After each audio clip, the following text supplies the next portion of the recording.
चलो मैं ना अपनी पर्सनल एक बात बताती हूँ, ठीक है, स्टोरी बताती हूँ। मुझे बहुत लोग मैसेज भी करते थे, चलो आज ये बता ही देती हूँ, ठीक है। बट हाँ, बेटी के बाप होके, माँ होके सोच कि अपनी बेटी को बहुत प्यार दिया है, उनको अच्छी जिंदगी देने के लिए आपने बहुत धक्के खाए, बहुत स्ट्रगल किया है, ये सोच के मेरी स्टोरी सुनना तो आपको मेरी बात समझ आई, ठीक है। जब मेरा रिश्ता हुआ था ना यहाँ पे मेरे हस्बैंड के साथ, सो मेरे को ना बहुत लोगों ने मतलब बोला, अरे कहाँ देती। अगर आप पठानकोट वाली साइड चले जाओ ना, और हिमाचल साइड चले जाओ, क्योंकि मेरे पापा भी पठानकोट ही हैं, तो मम्मी जो है हिमाचल से हैं, तो आप उधर वाली साइड चले जाओ, पहाड़ों में चले जाओ, तो गवर्नमेंट एम्प्लॉय का ही ट्रेंड है, कुछ भी हो जाए, जुतियां भी मार दो ना गवर्नमेंट एम्प्लॉय पर देनी सरकारी नू है ये वाला ट्रेंड बहुत ज्यादा था। तो जब हमारा ऐसे रिश्ता हो गया, यहाँ पे मेरी अरेंज मैरिज थी, मैं इनको बिल्कुल नहीं जानती थी, बिल्कुल भी नहीं, ना इनके परिवार को भी। इनके कोई रिश्तेदारी में हमारे यहाँ उधर शादी हुई थी, इनकी कोई दूर की रिश्तेदार में लड़की थी, तो उनकी हमारे यहाँ शादी हुई थी, तो इसलिए उन्होंने मुझे देखा था, जैसा भी है। तो जब मेरा रिश्ता हुआ तो बहुत लोगों ने बोला, अरे कहाँ दे दी है, अरे नथिंग इज परमानेंट हियर,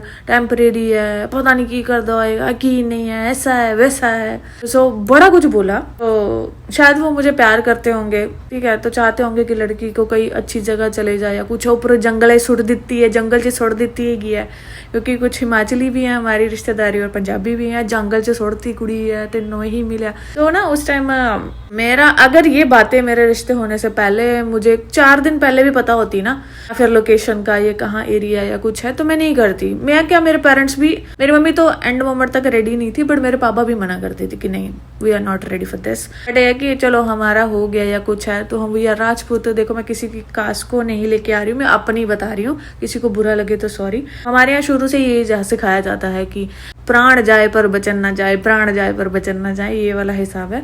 सो हो गया। उसके बाद कई बार मेरे मन में थोड़ा सा आता था। उसके अलावा मुझे 1-2 चीजें और पता लगी थी, मैं उन चीजों से बहुत डरती थी, तो वही चीजें मेरे सामने आ गई। तो कहीं ना कहीं मन आता था, छोड़ देते हैं, क्योंकि ये कोई बहुत पुरानी बात नहीं है, 6-7 साल पुरानी बात है, और तब भी एवरीथिंग इज नॉर्मल। रिश्ते टूटते थे, डिवोर्स होते थे, मना भी होता था, ये सब बहुत होता था। ये आजकल नहीं हो रहा, पहले भी होता था, नॉर्मल थी, नहीं कि चलो हो गया, ठीक है।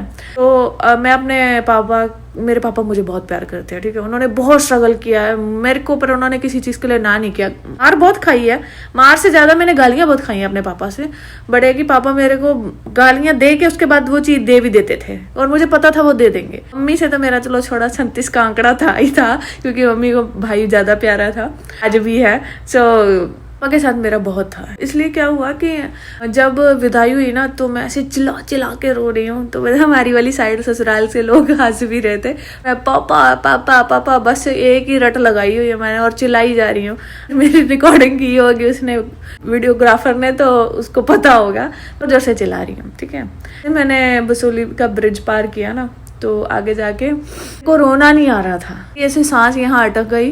तो फिर भी वहाँ बहुत सारे घर बन गए हैं, कुछ है पहले बहुत कम थे, सिर्फ वीराना ही वीराना। फिर सोचती थी अब 12 मुझे लगा था बसोली ब्रिज पार करते, ये पास में ही है, क्योंकि ये बोलते थे पास में ही है। ये क्या आइडिया कि पास गांव का पास ही होता है उनके लिए। तो 5 किलोमीटर में बाजार चले जाओ तो उनको लगता था कि हाँ ये तो पास में ही है तो हम है ना कि चोला चक्के या स्कूटी चक्की निकल जाओ।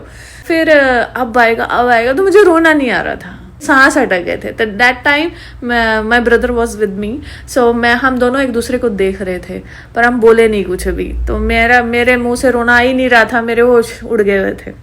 उसके बाद भी मुझे बहुत लोगों ने बड़ा कुछ बोला है, घर वालों ने नहीं, कि यहाँ क्या कर लिया। मुझे वो चीजें और फील होने लग पड़ी कि नहीं ये क्या हो गया क्योंकि एट करंट सिचुएशन की बात करती हूँ कि very difficult me stay here for a long time, ठीक है। और मेरे हस्बैंड के पास इन्वेस्टमेंट के तौर पे ना गैराज की खड़ी गाड़ियां, स्कूटर यही है, इसके अलावा कुछ नहीं है। आज भी है कि मेरे को वहां लॉन्ग टाइम के लिए रहना पड़े, सो इट्स वेरी डिफिकल्ट। कुछ कह नहीं सकते भाई, पिछली बार इंडिया पाकिस्तान की वार चली थी, तो वहां भी इतना कुछ हो गया था, तो सब लोग भाग के गाँव की तरफ आ रहे थे, तो हालातों का तो कुछ नहीं कह सकते ना। आज हम भी बोल रहे हैं कि पहले बोलते थे यहाँ ये यहाँ वो, तो यहाँ भी चीजें बदल गई, तो हालातों का कुछ नहीं बोल सकते। बट ऐसे मेरे थॉट्स के अकॉर्डिंग देखा जाए तो very difficult for me to stay here for a long time. So होता है कि आज भी कि मैं कैसे रहूंगी। बहुत लोग बोलते हैं, बहुत लोग मुझे, तब मैं सोशल मीडिया भी नहीं थी, मैं तो कुछ साल पहले ही आई हूँ, तो ये ह्यूमिलेशन, ये सब चीजें मैं पहले से ही झेलती आ रही हूँ। तो ही इस चीज को मना नहीं किया कि हाँ मैं वहां नहीं रहूंगी, मैं नहीं जाऊंगी, मैं हर 2 महीने में वहां जाती हूँ, रहती हूँ, अच्छे से रहती हूँ। रीजन इज दैट मेरे इन-लॉज कोशिश करते हैं कि नहीं ये नखरे करिए, चलो ठीक है इसको ये कर देते हैं, अरे इसको ये चाहिए, चलो ठीक है ले आएंगे, बेशक मन ना हो पर फिर भी जाते हैं। अनदर रीजन ये था कि हस्बैंड है, ठीक है, खुद कैसी भी लाइफ देखी है, बहुत स्ट्रगल देखा है भाई, तुम लोगों को आइडिया नहीं है, मेरे बंदे ने इतना स्ट्रगल देखा है ना, तो यहाँ आया है। ये सुन के नहीं आया अरे यहाँ बहुत सेफ्टी है आ जाओ, नहीं, उसने स्ट्रगल देखा, बहुत धक्के खाए, तो आगे इसको जॉब मिली थी, तो इसने आज यहाँ इस जॉब को लिया था। लोग देखने पे या सोशल मीडिया पे कहने पे कि यहाँ सेफ्टी और आ जाओ, इसलिए नहीं आया था वो, ठीक। हिमालयन में बहुत टाइम से झेल रही हूँ।